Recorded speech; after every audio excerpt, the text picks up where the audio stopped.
नमस्कार दोस्तों, एक बार फिर से हाजिर हूँ मैं अपना नया वीडियो लेके।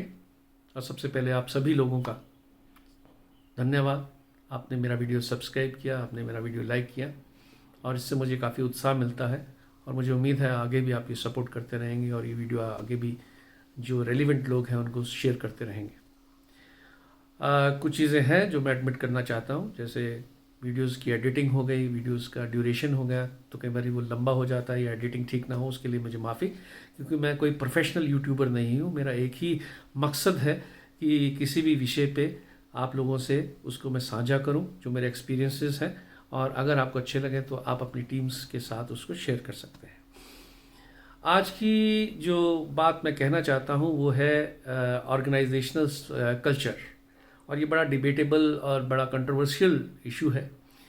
और इसमें देखा यह गया है कि कुछ जो सेगमेंट है ऑर्गेनाइजेशन की वो बिलीव करती है इस चीज़ में कि हाँ कल्चर होना चाहिए, और कुछ चीज़ें हैं कि नहीं, ऑर्गेनाइजेशन जो है वो परफॉर्मेंस ओरिएंटेड होनी चाहिए, बॉटम लाइन टॉप लाइन की बात कीजिए, बाकी कल्चर में क्या रखा है जैसे भी आए कोई दिक्कत नहीं है। लेकिन अगर आप स्टडीज़ देखें या बड़ी बड़ी कंपनियों से, चाहे विदेशी कंपनियां हों चाहे कुछ हमारे इंडिया में जो मल्टीनेशनल्स कंपनी है जो इंडियन ओरिजिन की हैं, उनमें अगर आप देखेंगे तो सस्टेनेबिलिटी उन्हीं कंपनीज की ज़्यादा है जो 50 साल 100 साल हो गए हैं किसी भी इंडस्ट्री में, और उन्होंने अपने कल्चर को होल्ड करके रखा है। और कल्चर की डेफिनेशन क्या है बेसिकली, क्या आपकी वैल्यूज़ क्या हैं, आपके बिलीव्स क्या हैं, आप कैसे कम्युनिकेट करते हैं।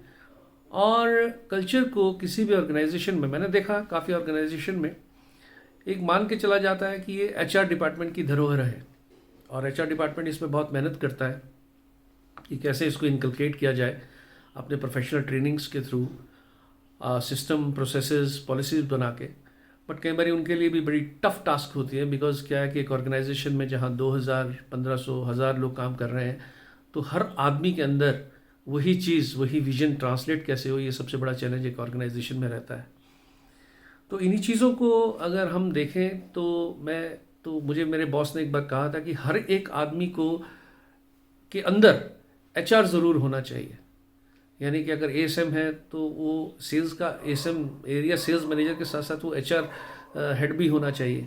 मतलब मैं ये नहीं कहता कि उसकी पोस्ट होनी चाहिए, बट कहीं ना कहीं उसके दिमाग में होना चाहिए ये कि जो एचआर की पॉलिसीज़ हैं, सिस्टम्स हैं, उसको कैसे इनकलकेट किया जाए।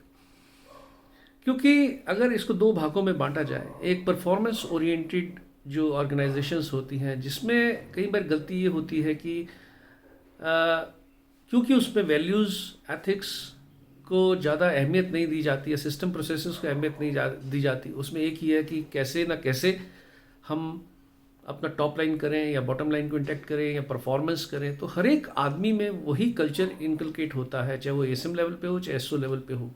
वो किसी ना किसी प्रकार से परफॉर्मेंस देना चाहते हैं।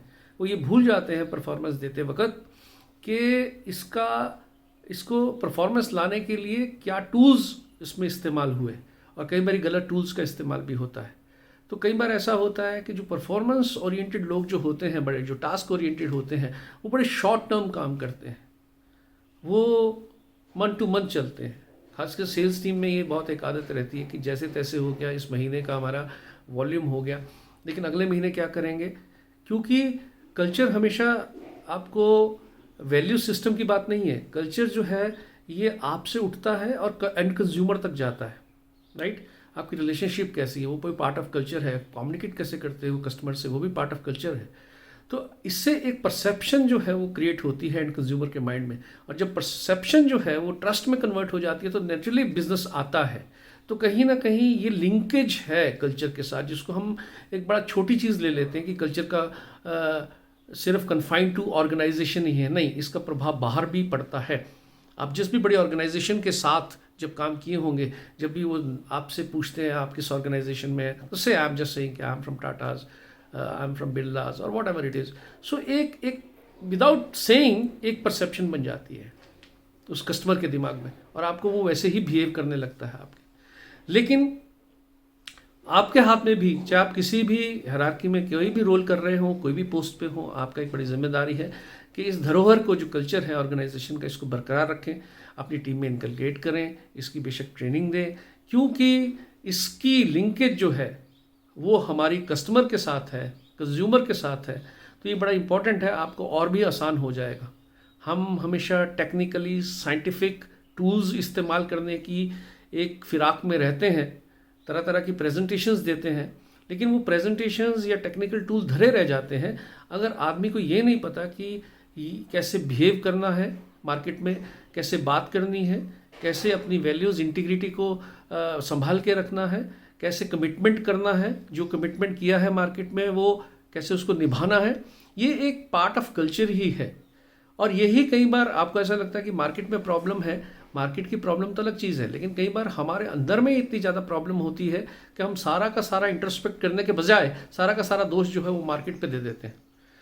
तो मुझे ये ध्यान में आया कि behind every machine there is a man, right. आप कुछ भी काम कर रहे हैं, एक आदमी है और उसका आदमी का एक दिमाग है।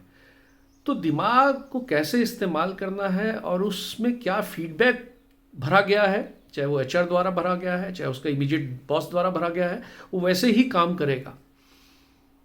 और दूसरी तरफ कुछ मैंने ऑर्गेनाइजेशन में ऐसे लोग देखे हैं जो स्लो होते हैं, दिखने में ऐसा लगता है, और खासकर जो नॉन ऑपरेशनल लोग होते हैं वो बड़े काम करेंगे लेकिन बड़ा सॉलिड काम करेंगे। वो ऑर्गेनाइजेशन के लिए जो काम कर जाते हैं वो ऐसे ऐसे प्रोजेक्ट में काम करते हैं जो अगले 3 साल 5 साल के लिए सस्टेनेबिलिटी के लिए बड़ा इंपॉर्टेंट होता है।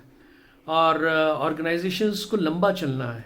हमारे में आज की डेट में वेंचर कैपिटलिस्ट का ज़माना आ गया है। 3 साल एक कंपनी ग्रो करती है, उसके बाद वेंचर कैपिटलिस्ट उसको पैसा लगाता है, उसके बाद वो सोल्ड ऑफ हो जाती है। तो एक कंपनीज जो हैं आजकल वो एक आउटलेट बन गई है, कह सकते हैं मनी जनरेशंस का। आप कंपनी खड़ी कीजिए, थोड़े दिन चलाइए उसको, फिर बेच दीजिए, तो इस ढंग से ट्रीटमेंट हो रहा है। लेकिन इस टाइप की कंपनीज में कोई भी आपको ऐसा एम्प्लॉय नहीं मिलेगा जो वाकई इमोशनली उसके साथ इंटरेक्ट करेगा या इन्वॉल्व होगा। और इन्वॉल्व होने का मतलब यही है कि अगर कल्चर आपका बहुत साउंड है तो डेफिनेटली एम्प्लॉय की प्रोडक्टिविटी को भी वो इम्पैक्ट करेगा। वो इम्पैक्ट करेगा कि एम्प्लॉयज़ कैसा सोचता है, कैसा काम करता है, कैसा एंड कंज्यूमर को कम्युनिकेट करता है।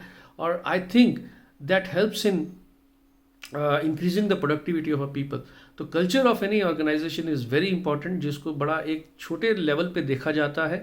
आई थिंक इसको अगर आप इसको हॉलिस्टिक व्यू में देखें और इसकी इंटरलिंकेजेस देखें कि जो वहाँ पे एम्प्लॉयज़ जो काम करने वाले हैं उनकी लाइफ में अगर ये चीज़ें, ये वैल्यूज़, ये सिस्टम, ये एथिक्स हैं, यही एथिक्स वैल्यू सिस्टम उसके कस्टमर के सामने बोलेंगे और वही चीज़ें कस्टमर लाइक करेगा और कस्टमर आप पे ट्रस्ट करेगा और कस्टमर कभी भी हेजिटेट नहीं करेगा आपको बिजनेस देने के लिए।